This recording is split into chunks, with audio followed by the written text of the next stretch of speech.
Assalamualaikum warahmatullahi wabarakatuh. Perkenalkan, namaku Friska Mutiara Jana dari kelas A semester 4 jurusan PGSD, mata kuliah Hakikat Keterampilan Bahasa di Sekolah Dasar. Di sini saya akan menjelaskan tentang keterampilan berbicara di Sekolah Dasar modul ketiga. Keterampilan berbicara pemmulaan. A. Pengertian. Para pakar mendefinisikan kemampuan berbicara secara berbeda-beda.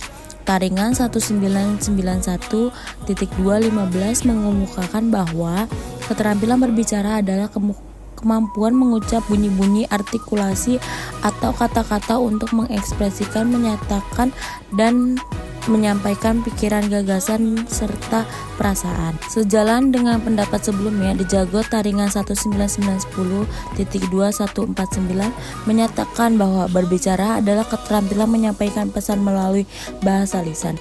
Arsyad dan Mukti 1993.223 mengemukakan bahwa kemampuan berbicara adalah kemampuan mengucapkan kalimat-kalimat untuk mengekspresikan pernyataan, menyampaikan pikiran, gagasan, dan perasaan. Beberapa pendapat di atas disimpulkan bahwa berbicara itu lebih sekedar mengucapkan bunyi-bunyi atau kata-kata saja, melainkan suatu alat untuk mengomunikasikan gagasan-gagasan yang disusun serta dikembangkan sesuai dengan kebutuhan pendengar atau penyimak. Apa sih tujuan keterampilan berbicara pemmulaan? Tujuan utama dari perbicaraan adalah untuk berkomunikasi. Tujuan umum berbicara menurut Dijago Taringan 1990.2149 terdapat 5 golongan, yaitu menghibur, menginformasikan, menstimulasikan, dan menggerakkan. C. Fungsi. Kemampuan berbicara permulaan berfungsi untuk 1. Mengungkapkan pikiran, perasaan, dan informasi. 2. Menggambarkan sesuatu baik benda, tempat, orang, ataupun suasana. 3. Menjelaskan prosedur secara sistematis. 4. Memerankan tokoh, cerita, dan deklamasi. 5. Menceritakan pengalaman, menanggapi, dan menyarankan. 6. Melakukan komunikasi melalui elektronik. Keterampilan berbicara lanjutan. Berbicara bukan hanya sekadar mengucapkan bunyi-bunyi atau kata-kata. Berbicara adalah sesuatu alat untuk mengomunikasikan gagasan yang disusun serta dikembangkan sesuai dengan kebutuhan sang pendengar. D. Jenis-jenis berbicara permulaan, yaitu ada 1.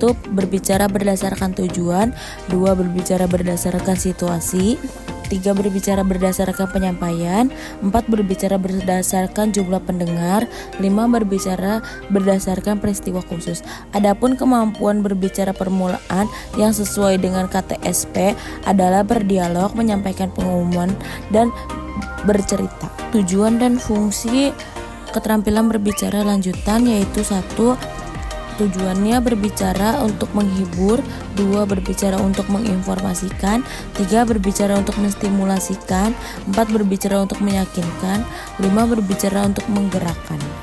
Dan fungsinya 1. Mendekspresikan secara lisan tempat sesuai denah atau petunjuk penggunaan suatu alat. 2. Mengungkapkan pikiran, perasaan, dan informasi dengan berbalas pantun dan bertelepon.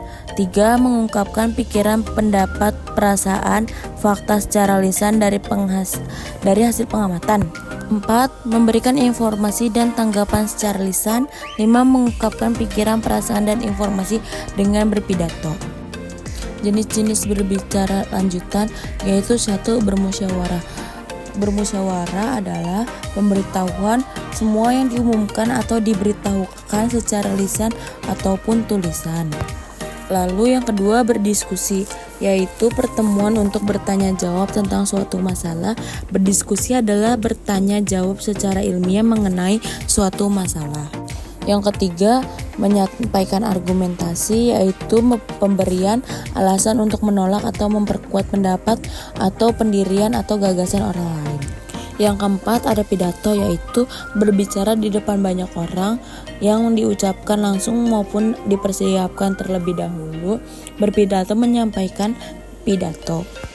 Yang kelima, menyampaikan intisari biografi orang terkenal, yaitu biografi adalah riwayat hidup yang ditulis orang lain, biasanya mencatat hal-hal baik atau menarik yang mengagumkan tentang kehidupan tokoh tersebut. Sekian presentasi yang saya sampaikan dari modul 3 tentang keterampilan berbicara.